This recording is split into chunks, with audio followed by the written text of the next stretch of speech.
Welcome to Mental Makeover Radio, your go-to destination for meaningful conversations about mental health. I'm your host and your trusted therapist bestie, Cecilia Manella. Join us as we explore the complexities and messiness of human experience by addressing your questions and concerns. I'm here to provide a straightforward and practical therapy advice. So grab your favorite beverage, whether it's tea, coffee, or whatever tickles your taste buds, and get ready to embark on a mental makeover. Hello and welcome to Mental Makeover Radio. I am Cecilia Manella and I'm so glad that you're here. I'm so glad that you're tuning in. Welcome to our episode today. We are diving into talking about connection. So connection and relationships, just connection in your entire life. And we're going to dive into a question from Sharon. So Sharon says, I have been with my partner for 6 years and we have a really good relationship. But I've been feeling really disconnected for the last few years. How can we build connection again? So thank you, Sharon, for your question. I know that this is going to resonate with so many people and from any relationship, not just in intimate relationships. But we can all feel disconnected in any of the relationships that we are in, whether that's ranging from intimate partners to friendships to basically like family relationships, any relationships that we have. So it's really normal and very typical for us to have experiences of disconnection. And there's really so much I can say about disconnection and connection, because basically I spend my days helping people build connection to themselves and building connection with others. And this appears in all relationships. None of us are immune to disconnection. And the first step is realizing that all relationships are really complex and require our attention. So I want you to know that you're not an anomaly because you're having some disconnection in your relationships. And in fact, I'd say that every single relationship has had some season, at least, of disconnection. I want to really start off the conversation by being really clear that this topic can be really, really complex. And I'm breaking it down into some bite sizes. And I don't want it to be the blame game in any relationship. So if you're listening to this, it's not about blaming any one of the partners at all. It is really about engaging in this conversation very openly. We can quickly get into the position of scorekeeping. So keeping a running tally of all the small and also the really big things that our partner does, accumulating this list to show them, that they're the problem and that if they just change the way they're doing A, B, and C, then everything would be amazing and everything would be perfect. But the truth is that both partners play a role in this dance of disconnection, which means both partners also have a role to play in the repair of the disconnection. Both people have to participate in creating a safe space to foster and grow more connection. Okay. So I want that to be really clear when we start this conversation. I believe, and I could totally be wrong, but this is my belief on this, is that the greatest threat to intimate partner disconnection, and that really the threat that really creates this disconnection is actually at the beginning of all relationships when you start dating. So if the foundation of a relationship is built on shaky ground, then there's more space for small cracks of disconnection to show up. No different than in a foundation of a house. It's really important to make sure the foundation is really great, or else, the whole house is kind of built on something that's a little bit shaky. So we often think about relationships when disconnection shows up, we think about the immediate moment. So in this moment in time today, I feel really disconnected. So something must be wrong right in this moment. But the truth is that relationships don't really work that way. They work in this ever increasing building up to something.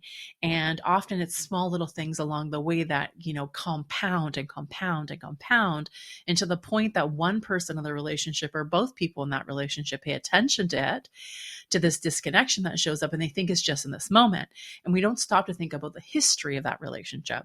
And I believe that it's really the foundation that actually is part of the problem. And I find this in the work that I do with couples. What creates this kind of shaky ground? What I notice is falling for unspoken, unrealistic expectation of what makes a healthy relationship. What do I mean by this? I'm talking about all the rom-coms. I'm talking about the movies and the shows that tell us, what love is supposed to be. and what it's supposed to look like. The up and down chase, the one person who isn't really, ready to commit and needs convincing. It's the roller coaster of conflict styles that end with makeup sex and everything else that's part of this deal with all these messages that we're being bombarded with doesn't really represent a healthy, loving connection. And why is that? Why is, everything that we mostly see not a representation of healthy relationship? And my answer is because, connected love is really boring.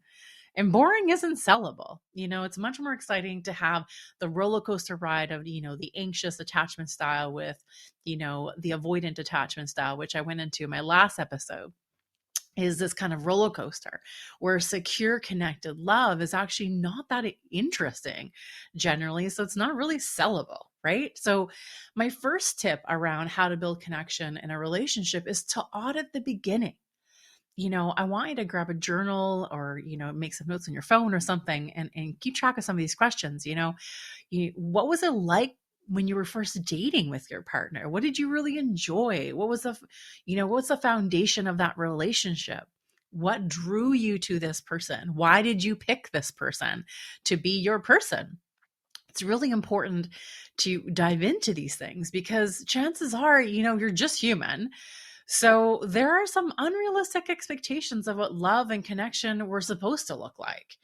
And when your relationship doesn't mimic this vision that you have or have had in the past, you feel kind of dissatisfied.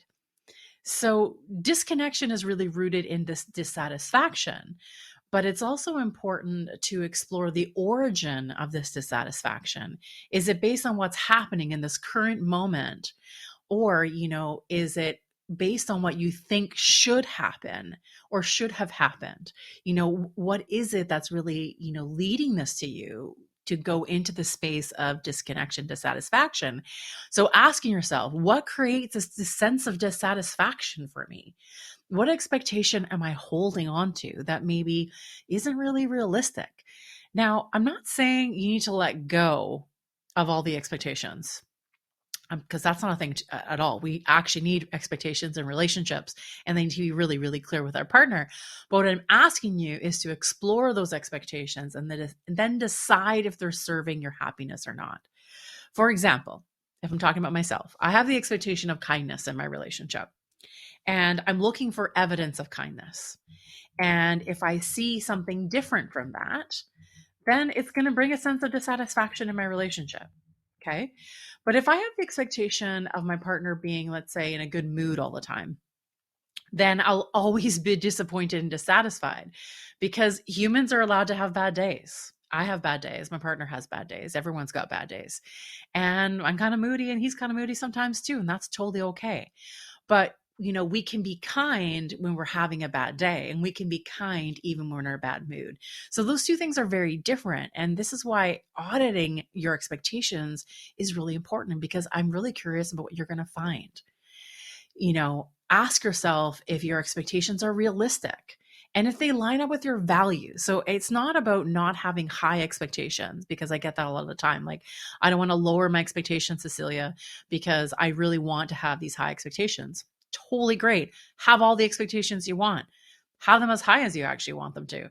But ask yourself, are they in line with my values of who I am as a person on this planet? Or are these expectations so unrealistic that no one's actually ever going to meet them? Is it a setup for failure? Is it a setup for dissatisfaction all the time? Or is there potentially a setup for success here? So if they aren't in line with your values, then you have the power to change these things. It's not like they're written in stone and have to stay this way forever and ever. You can change your expectations to better suit your values. And you can change your expectations to suit what you want out of a connected relationship. So they don't need to stay stagnant. That's the other part of it, is that on these rom-coms or these movies or these messaging that we get or books that we read, is we just kind of get the super exciting part. We don't get the other part of it, that we actually get to change our expectations or adapt along the way. Okay. So the other way that we're really misled is that the chase is really exciting. Like the dating, the beginning, everything is really great and fun and new and novel. And we're telling our friends about it, and we're telling our girlfriends, and we're, bragging to the guys about it. And we're having all these conversations, and we're just like oohing and awing, and everything's so novel and exciting. But once we're settled into a relationship, things just aren't as exciting anymore. They aren't as new anymore. And it becomes a little bit predictable. Okay. And again, culturally in our society, we're told a lot that predictability is boring. And in fact, sometimes, there's some stuff out there on social saying predictability is actually a red flag. But, I want you to think about, is predictable love, safe love? And I would say, yeah. Like, what if predictable love was actually a safe thing and something to be really excited about? Because I want you to think about, in building connection, that you need to redefine what that means for you. So again, connection is a word that's out there, and what it means to everyone is very different. And I want you to ask yourself, what does connection mean to me? What makes me feel connected to my partner? Is it the small acts of kindness, or is it the big trips? Is it sharing household responsibilities, or is it uninterrupted dinners together? Is it putting our phones away? Is it when we go out for walks, or is it when we are on vacation together? Do we need to be on a beach to feel connected? Like, write a list of all the things that make you feel connected in a relationship. And in that, you're going to find the key of what you want and what you need in a relationship. So get really, really specific and write this all down. And I don't care how small and minute it feels or how repetitive it might feel, because there's going to be a theme in there that is going to tell you what you need in order to feel connected. Now, if I were to write this list, I know that my theme would be quality time. And it would be, closeness, proximity, physical contact, spending time with somebody is really important. So I want you to get really, really specific. And what you're going to realize in this list, that there are many ways in which you can feel connected to your partner. And in those ways, you can share that list with your partner so they actually know what helps you feel connected. We need to move away from this idea that just because we've been together for a period of time, that our partner actually knows us. But I don't know about you, but I barely know what I need every single day. From moment to moment, I have no idea what I'm going to need. In the morning to lunchtime, my needs actually change. How is it possible for me to expect my partner to know what I need all the time? Like, I don't even know what that is. How could he possibly ever know what that actually is? That's an unrealistic expectation. So you need to dive into your own list of what it means to be connected, and how do I feel connected in my relationship? What are these small things or even big things that I need to feel that? So I want you to think about not discounting the small things. No different than when you invest money and they talk about compounding interest. In relationships, small things are compounding over time. The small acts, we can feel really cared for. We can feel really loved and safe and secure, and very small acts.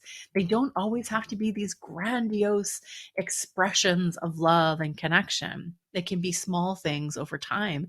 It can be something as simple as having your partner make coffee for you. My partner makes coffee for me all the time on the weekends, and it makes me feel loved and cared for. It's very, very simple. It's very, very small, but it has a lot of meaning to me. So things can't always be new and exciting all the time. I know.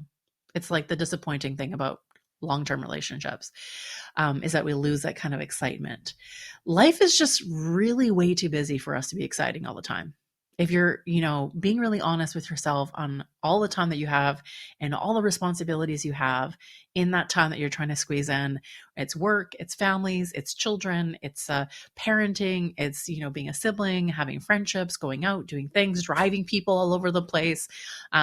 It's just, there's a lot that's going on with the time that you have. And we all get allocated the same amount of time in a day. So there's only so much that you can actually do. And we are way too busy to have a relationship that is exciting all the time for it to be, that front end building excitement, connected relationship. in the beginning, everything feels this way, but it's also not sustainable. Could you imagine maintaining the energy level that you had at the beginning of a relationship for the entirety of a relationship? That is just impossible.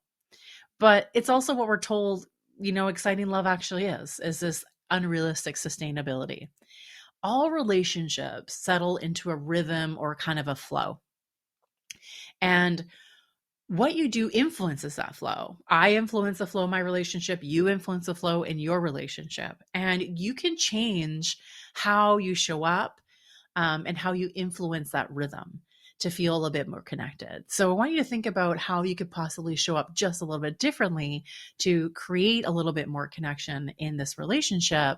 And you don't really have to wait for your partner to take the first step. I know when there's been some conflict, we're always waiting for the person to make the first move. And I get it. That's a protective mechanism thing. I don't want to be vulnerable and expose myself just in case that my partner doesn't reciprocate and I've exposed myself in this relationship.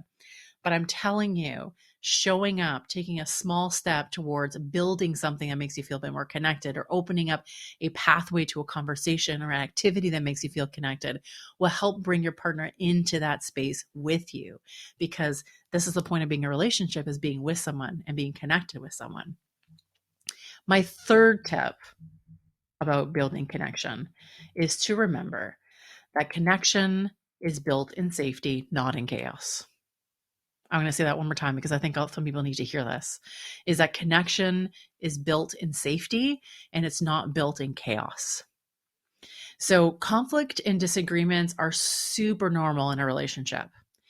And actually, it's kind of an essential part of a building of a relationship, because in conflict, we learn where the boundaries are. We learn what's okay and what isn't okay.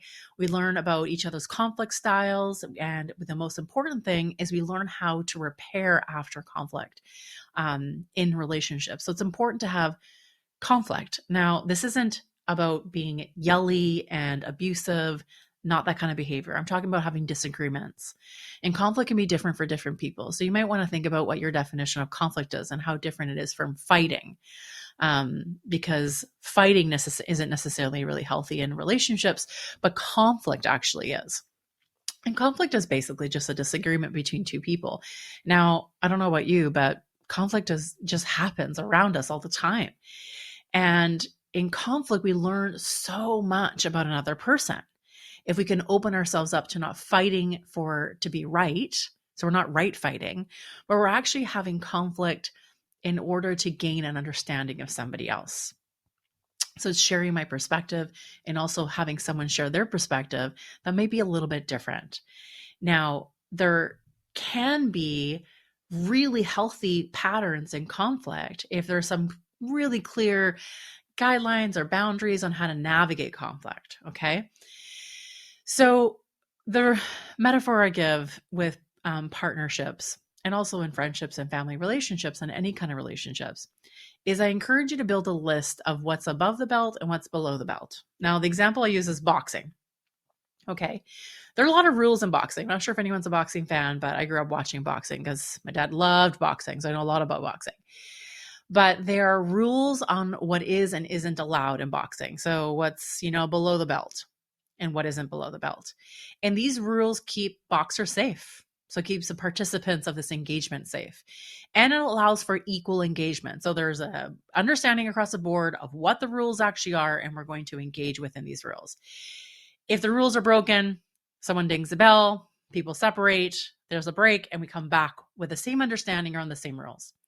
When there are no rules, then it's actually not boxing. It's like street fighting, okay? Where like anything goes, and the only goal is to injure the other person as much as possible. That's really the only goal.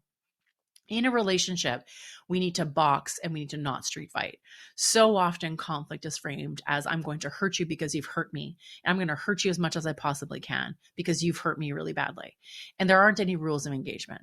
So what I want you to do is I want you to set some time aside with your partner to discuss the rules of engagement will be in your relationship. Now, your rules are not going to be like everybody else's. Yours are going to be unique to your relationship because you are unique people.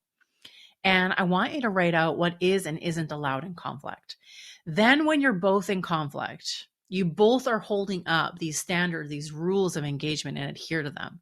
And if someone hits below the belt, then the conflict has to end. It gets pinned, like someone dings the bell and you separate to separate corners. And then you take a break until you can come back to resume a respectful ways of engaging in conflict. Now, this is really important in connection because we often think that connection is framed in, rainbows and butterflies, and it's always about love, and it is. And there's so much about connection that is about love, but connection can actually be built in the midst of conflict. And it creates safety in a relationship when you can create these rules of engagement around how to have conflict with each other, because it builds connection. Again, connection is built with safety. It's not just about how many small cracks there are in a foundation, but it's also about how we repair them. That's really, really important, because no relationship is going to go through its history without any kind of cracks, but it's about how we go about repairing those cracks in a relationship that builds connection. So my last tip is about focusing on repair after we have a disconnection. And I don't mean just the makeup sex. And what I mean is how to move away from disconnection into connection, because disconnection can happen in a million small little things, death by a thousand cuts, or it can be one big thing. And just like I asked you to define connection to begin with, I want you to think about defining disconnection and what that means to you. And I want you to write that out.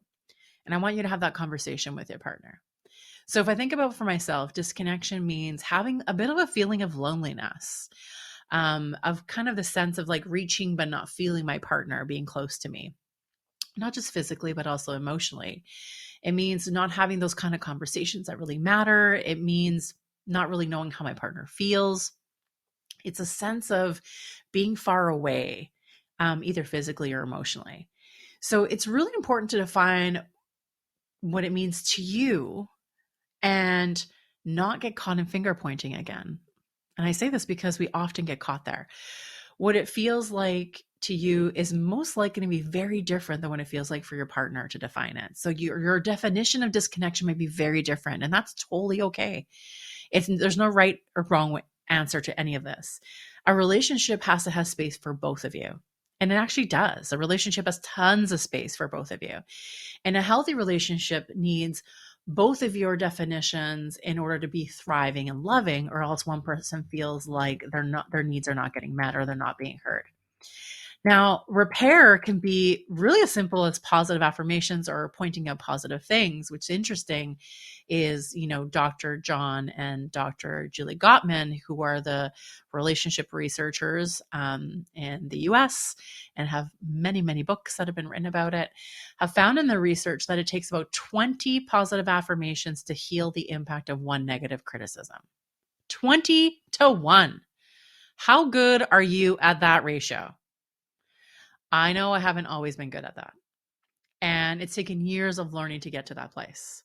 And trust me that it works. So not only does it help repair connection in a relationship, but it also has this power to shift your mindset a little bit. When you're focusing on all the amazing or positive characteristics or attributes of your partner, the person that you chose, to be in relationship with, it's easier to show up with more love and connection than focusing and pointing out all the negative things.